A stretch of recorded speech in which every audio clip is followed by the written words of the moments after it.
Hi friends, ஈஸியாக டேஸ்டியாக ரசம் பண்ணலாமா? அதுக்கு ஒரு உரல் எடுத்து வச்சுட்டு அதில் கொஞ்சமாக கறிவேப்பிலை சேர்த்து ஃபஸ்ட்டு நான் இடிச்சுக்கிறேன். கறிவேப்பிலை ரெடி. அடுத்து இந்த பாருங்கள், இந்த மாதிரி கை நிறைய மிளகு சேர்த்துக்கலாம். சேர்த்து இடிச்சு விடலாம். பார்த்தீங்களா, மிளகு இடிச்சிட்டேன். அடுத்து நம்ம ஜீரகம் சேர்த்துக்கலாம். ஸோ இடித்து ரசம் வச்சிங்கன்னா செம்ம டேஸ்ட்டாக இருக்கும். ஜீரகம் சேர்த்து அதையுமே நம்ம இடிச்சுக்கலாம். அடுத்து பூண்டு சேர்த்து நம்ம இடிச்சுக்கலாம். அவ்வளவுதான். பார்த்தீங்களா, எப்படி சூப்பராக இடிச்சாச்சா? ஸோ அடுத்து நம்ம ரசம் ரெடி பண்ணலாமா? ஸோ இடித்து பண்ணிங்க அப்படின்னா ரசம் செம்ம டேஸ்ட்டாக இருக்கும். ஸோ அடுத்து நம்ம ரசம் பண்ணலாம். பாருங்கள், ஒரு 2 தக்காளி எடுத்து வச்சுருக்கிறேன். இந்த 2 தக்காளியை நம்ம கட் பண்ணிக்கலாம். பார்த்தீங்களா, இந்த 2 தக்காளியை இப்படி கட் பண்ணிவிட்டு கையினால் நல்லா பிசைஞ்சு கொடுங்க. இங்கே பாருங்கள், நல்லா பழுத்த தக்காளியாக இருந்துச்சுன்னா உங்களுக்கு இன்னும் நல்ல சுவையாக கிடைக்கும். அந்த மாதிரிங்க, இது கொஞ்சம் காவட்டு தான், நல்லா அப்படி பிசையணும். உங்களால் எந்த அளவுக்கு பிசைய முடியுமோ அந்த அளவுக்கு பிசைஞ்சிங்கன்னா ரசம் நல்லா சுவையாக இருக்கும். பார்த்தீங்களா,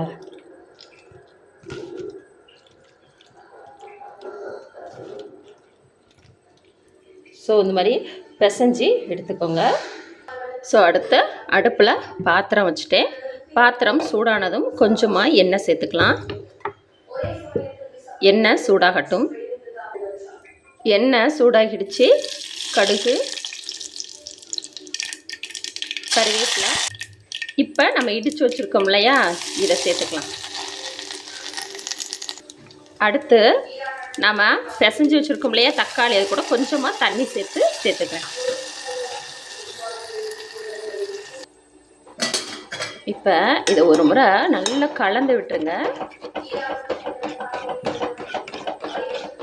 கலந்துட்டிங்களா? அடுத்து நம்ம உப்பு சேர்த்துக்கலாம். இங்கே பாருங்கள், உப்பு சேர்த்துக்கிறேன். அடுத்து மஞ்சள் தூள். இங்கே பாருங்கள், இந்த அளவுக்கு மஞ்சள் தூள் சேர்த்துக்கோங்க. அடுத்து பெருங்காயத்தூள் சேர்த்துக்கோங்க. சேர்த்துட்டு நல்லா கலந்து விடுங்க.